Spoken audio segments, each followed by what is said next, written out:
Selamat pagi anak-anak. Hari ini kita belajar tematik IPS tentang manusia sebagai makhluk sosial dan ekonomi.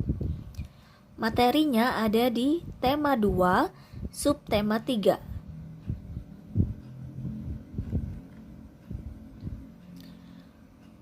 Manusia sebagai makhluk sosial. Kita tidak dapat hidup tanpa berinteraksi dengan orang lain. Artinya, kita tidak dapat hidup sendiri. Banyak kebutuhan hidup tiap-tiap orang yang tidak dapat dipenuhinya sendiri. Ketika kita juga memerlukan keberadaan orang lain untuk saling bertukar pikiran, saling bantu, dan saling bekerja sama. Itulah sebabnya manusia dikatakan sebagai makhluk sosial.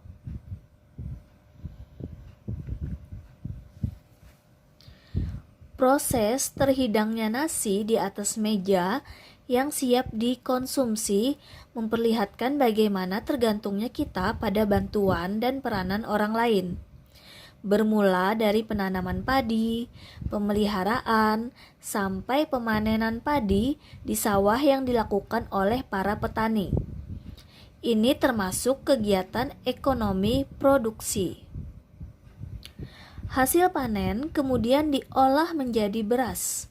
Beras diangkut dari petani ke agen-agen beras untuk disalurkan ke warung-warung yang menjual kembali beras-beras tersebut. Dan ini termasuk kegiatan ekonomi distribusi. Selanjutnya, konsumen beras termasuk orang tua kita membeli beras di warung, toko, pasar, ataupun swalayan. Kemudian mereka memasaknya dan menghidangkannya untuk kita konsumsi.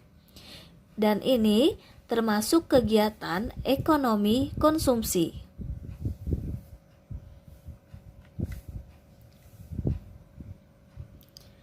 Manusia sebagai makhluk ekonomi.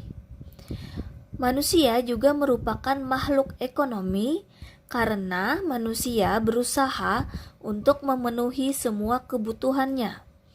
Contohnya, yang pertama, saat merasa lapar, manusia memenuhi kebutuhan tersebut dengan cara mencari makanan dan memakannya. Yang kedua, orang bekerja untuk mendapatkan penghasilan dan digunakan untuk memenuhi kebutuhan hidup. Yang ketiga, sebagai siswa memerlukan seragam, sepatu, buku, dan peralatan tulis. Dengan cara orang tua berusaha memenuhi kebutuhan anaknya.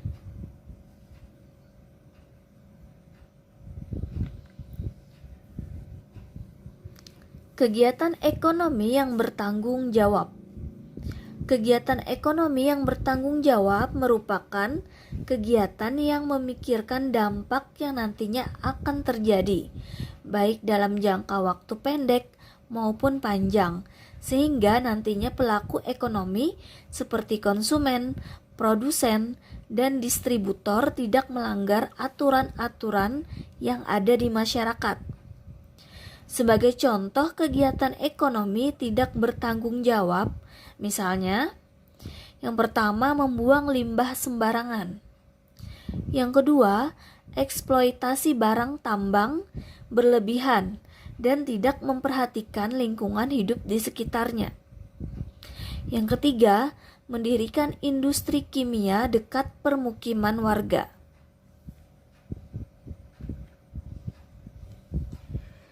Contoh kegiatan ekonomi bertanggung jawab. Yang pertama, produsen tidak mengambil sumber daya alam secara berlebihan. Yang kedua, harus menjaga persaingan secara sehat. Yang ketiga, mengkonsumsi barang yang kemudian menjaga lingkungan dengan membuang sampah pada tempatnya. Yang keempat, mengkonsumsi barang yang bermanfaat bagi kesehatan.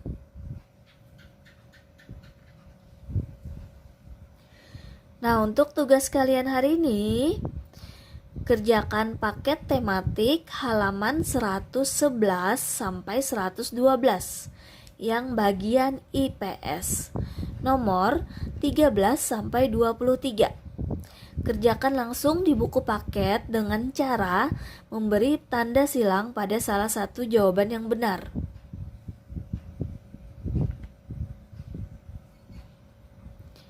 Terima kasih anak-anak sudah mendengarkan penjelasan Ibu hari ini. Semoga kalian bisa dengan mudah menjawab tugas-tugas dari Ibu. Selamat mengerjakan.